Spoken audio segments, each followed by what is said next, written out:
How's everybody doing today? I'm going to read out of 2 Kings chapter 2 about when Elijah is taken to heaven.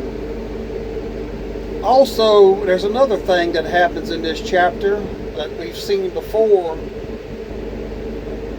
We have seen the Red Sea parted, and also when the Israelites went over the Jordan into the Promised Land, the Jordan was parted. But that's not the only time. We'll see here in a minute when waters were parted again. Now it came about when the Lord was about to bring Elijah up by a whirlwind to heaven, that Elijah left Gilgal with Elijah. And Elijah said to Elijah, "Stay here, please, for the Lord has sent me as far as Bethel."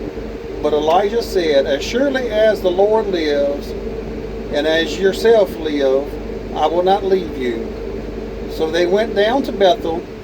Then the sons of the prophets who were at Bethel went out to Elijah and said to him, "Are you aware that the Lord will take away your master over you today?" And he said, "Yes, I am aware. Say nothing about it."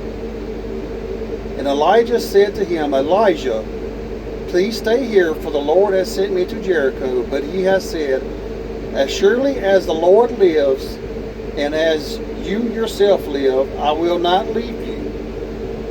So they came to Jericho. Then the sons of the prophets who were at Jericho approached Elijah and said to him, "Do you know that the Lord will take away your master from over you today?"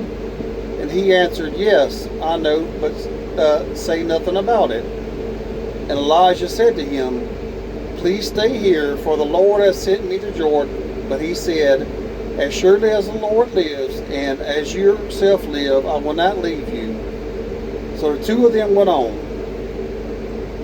Now 50 men of the sons of the prophets went and stood opposite them at a distance, while the two of them stood by the Jordan.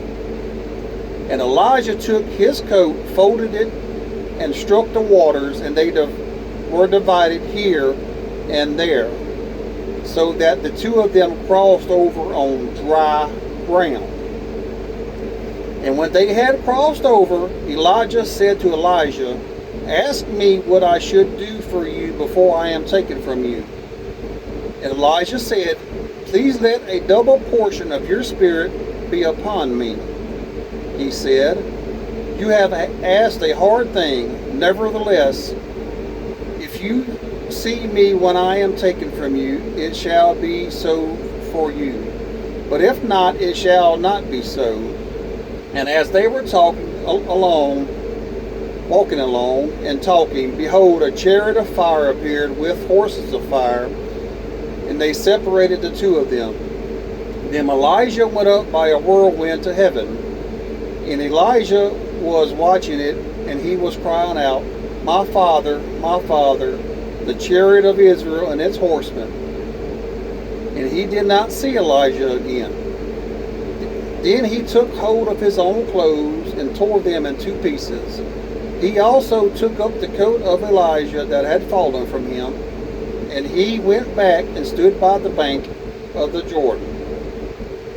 Then he took the coat of Elijah that had fallen from him and struck the waters and said, "Where is the Lord, the God of Elijah?"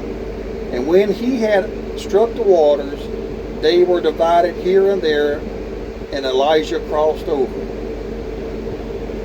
So it wasn't only two times in the Bible that the waters were parted. Elijah parted them, then he was taken up by a whirlwind into heaven. Then Elijah parted them afterwards. 4 times in the Bible, or by the power of God, waters were parted. Man, our God is a powerful God. That's all I got for today. I love y'all. Hope y'all have a great day.